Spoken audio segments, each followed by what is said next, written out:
आइए बात करते हैं गुणवाचक विशेषण। हमने पिछली कक्षा में पढ़ा था जो विशेषण होते हैं वो कितने प्रकार के होते हैं? 4 प्रकार के। गुणवाचक, संख्यावाचक, परिमाणवाचक और संकेतवाचक या सारनामे।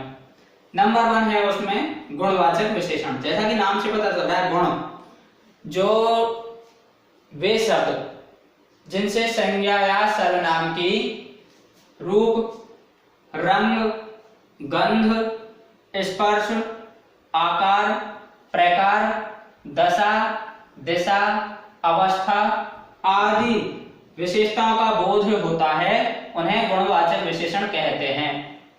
पिछली कक्षा में हमने साधारण तरीके से इसके बारे में जानकारी ली थी कि संज्ञा और सर्वनाम की गुण और दोष को बताने वाले जो शब्द होते हैं वो गुणवाचक कहलाते हैं। यहाँ पर पूर्ण रूपेण खुल करके उसके प्रत्येक भाग के आधार पर देखा हमने कौन कौन से रूप, रंग, गंध, स्पर्श, आकार, प्रकार, दशा, दिशा, अवस्था।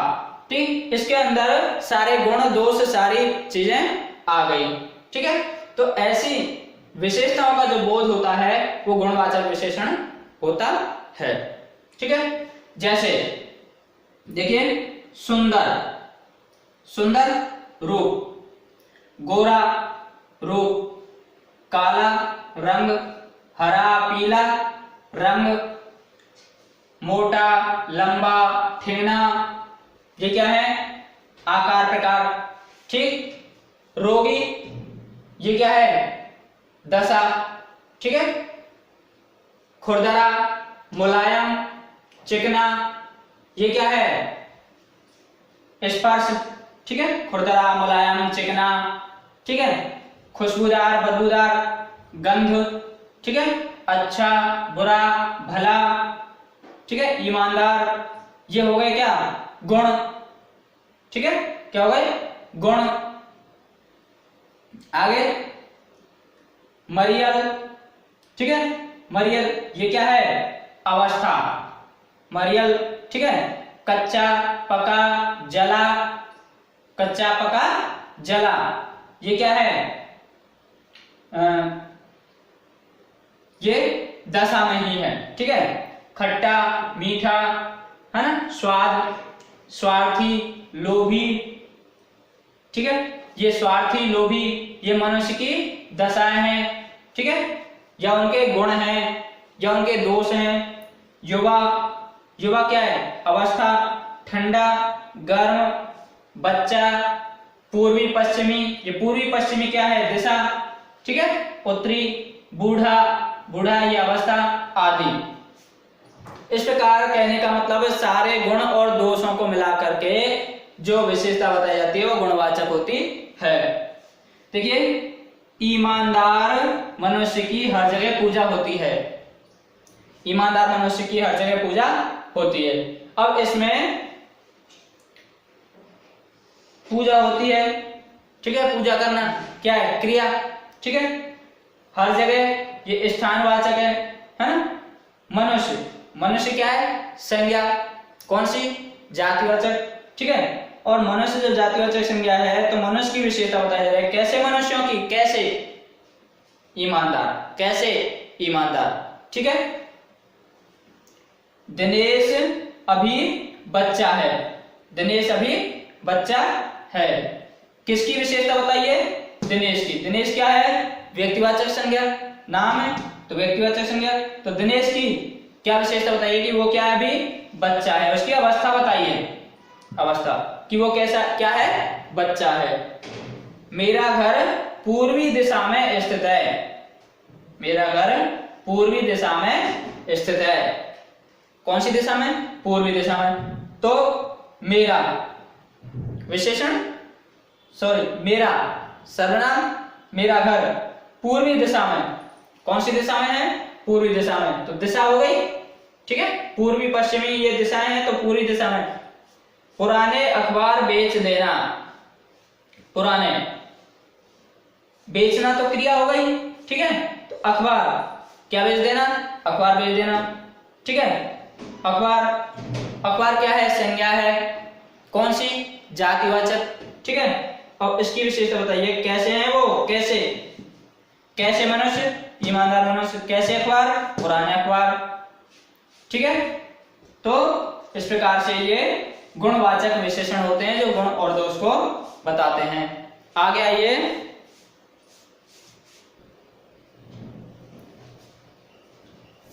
दूसरे नंबर पर आता है संख्यावाचक विशेषण। पहला था हमारा गुणवाचक, दूसरा संख्यावाचक। जैसा कि नाम से पता चल रहा है कि वे शब्द जिनसे संज्ञा या सर्वनाम की संख्या संबंधी विशेषताओं का बोध होता है। कैसी? संख्या संबंधी विशेषताओं का बोध होता है, संख्यावाचक विशेषण कहलाते हैं। कौन से कहलाते हैं? संख्यावाचक विशेषण कहलाते हैं। संख्यावाचक विशेषण दो प्रकार के होते हैं। संख्यावाचक विशेषण कितने होते हैं? दो प्रकार के। पहला निश्चित संख्यावाचक विशेषण और दूसरा होता है अनिश्चित संख्यावाचक विशेषण। निश्चित संख्यावाचक और अनिश्चित संख्यावाचक विशेषण।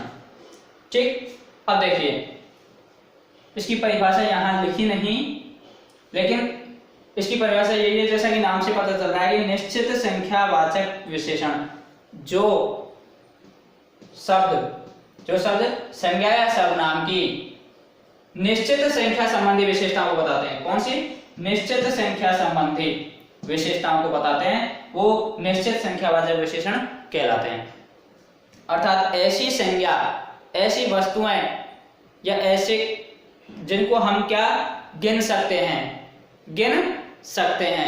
ठीक है, गिनने योग्य हो, काउंटेबल हो, है ना, और उनको गिन लिया गया हो, निश्चित हो, तो वो होती है निश्चित संख्यावाचक। जैसे 100 विद्यार्थी निश्चित है, कितने हैं विद्यार्थी? 100।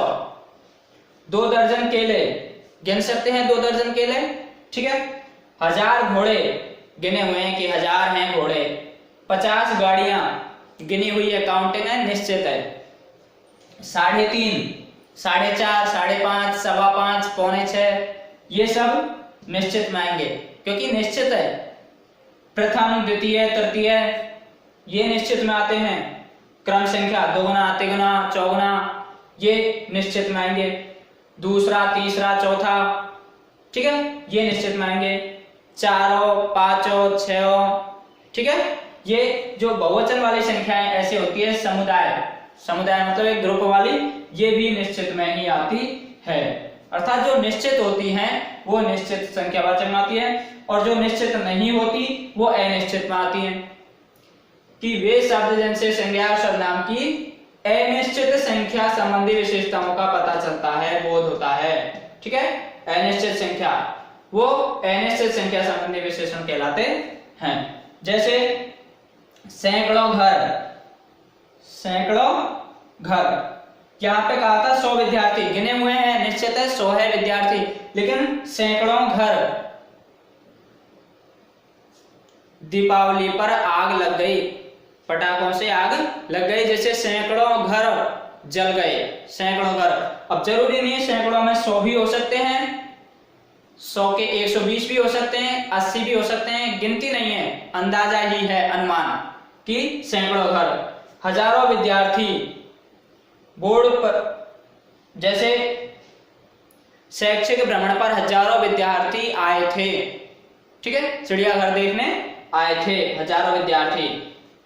लाखों लोग, मेले में लाखों लोग इकट्ठे हुए थे, लाखों निश्चित नहीं है, कितने भी हो सकते हैं, वो गिने नहीं किसी ने।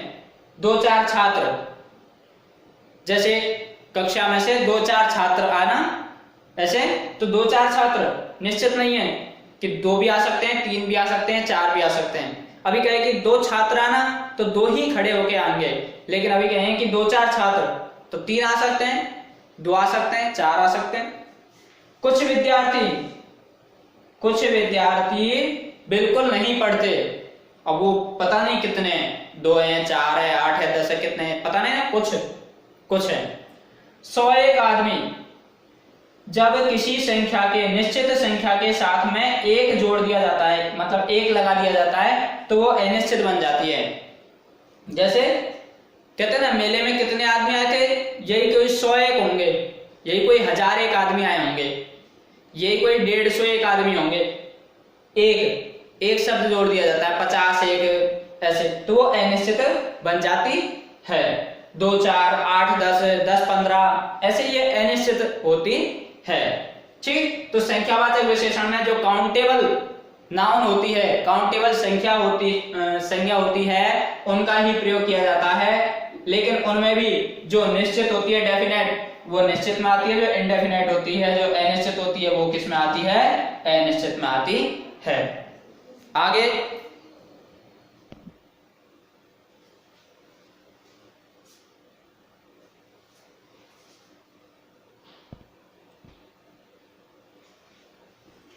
तीसरे नंबर पर परिमाणवाचक विशेषण।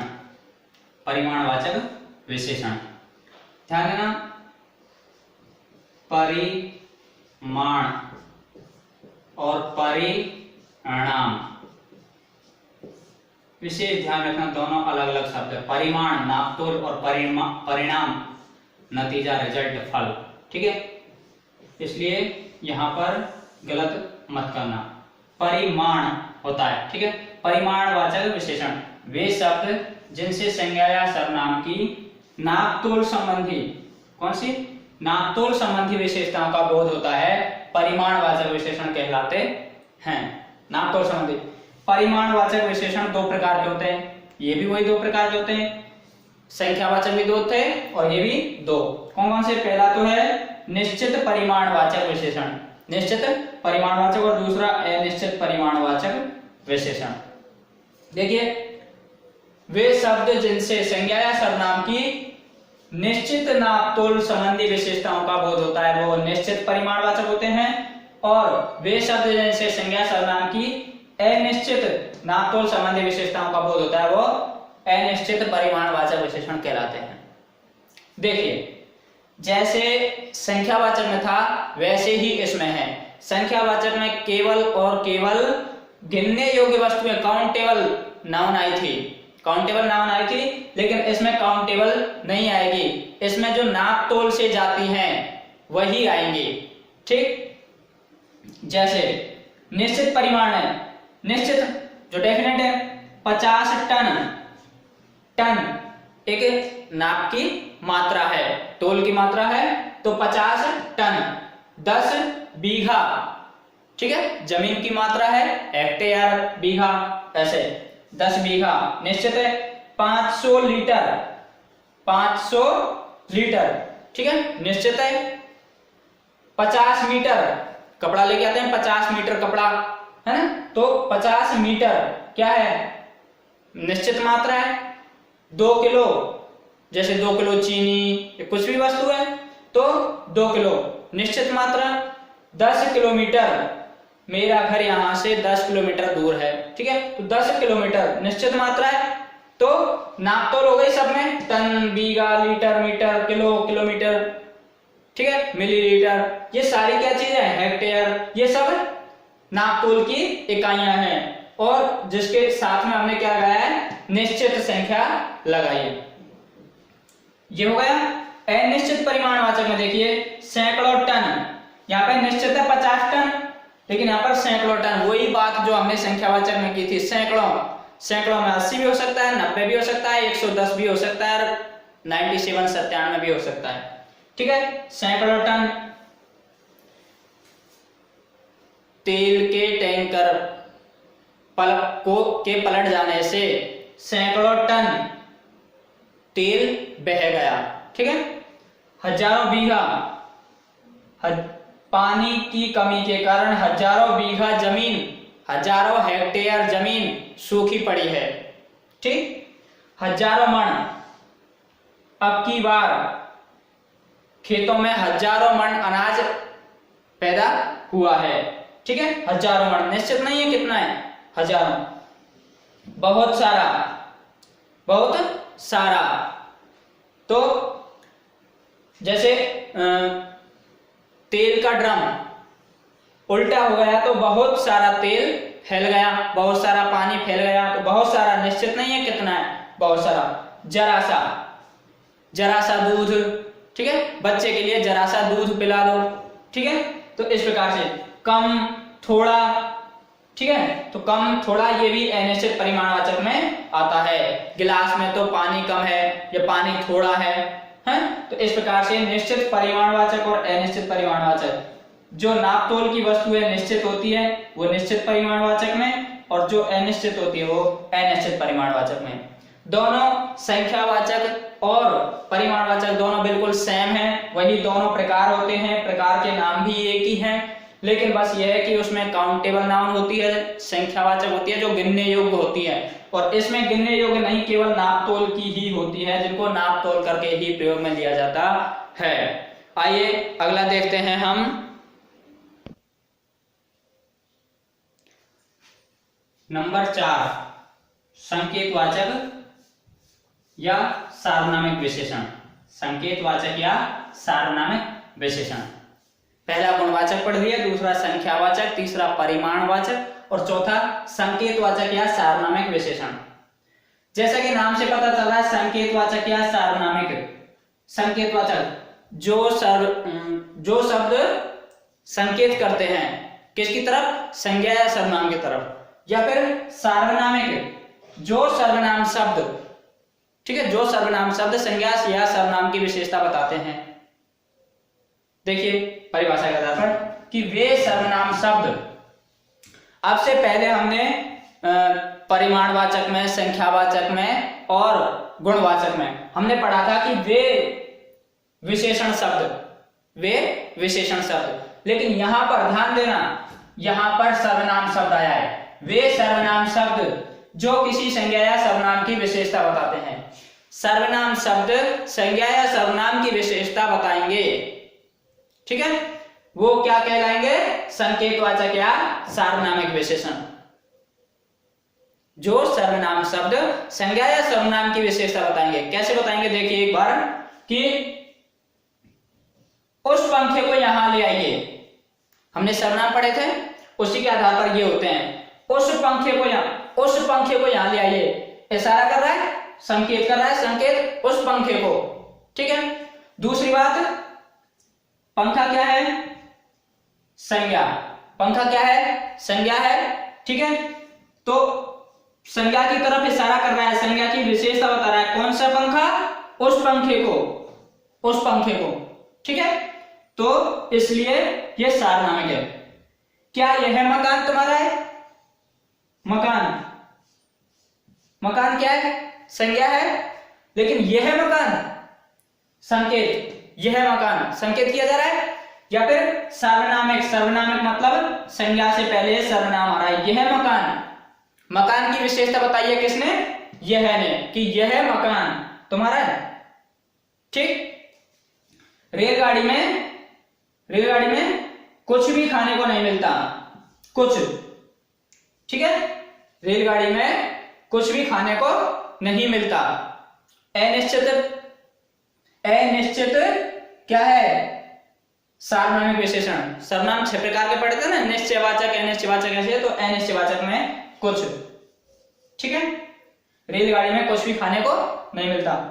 कौन सा पौधा तुम्हें चाहिए, कौन सा, प्रश्नवाचक सर्वनाम हमने पढ़ा था ना, तो कौन सा पौधा तुम्हें चाहिए, तो इसमें विशेषण शब्द क्या है, कौन सा। पौधा क्या है, संज्ञा, तो संज्ञा की विशेषता बताइए, कौन सा पौधा, इशारा कर रहा है, संकेत कर रहा है, कौन सा पौधा, ठीक है। वह खंभा गिर गया जो कल झुक रहा था, वह खंभा गिर गया जो कल झुक रहा था। संबंधवाचक पढ़े था, सर्वनाम, संबंधवाचक सर्वनाम, तो उसी के आधार पर ये वह खंभा क्या है, एक संज्ञा, और संज्ञा की विशेषता बताइए कि वह खंभा क्या है, संकेतवाचक, वह खंभा, या फिर वह क्या है, सर्वनाम है, ठीक है। वह खंभा गया जो कल झुक रहा,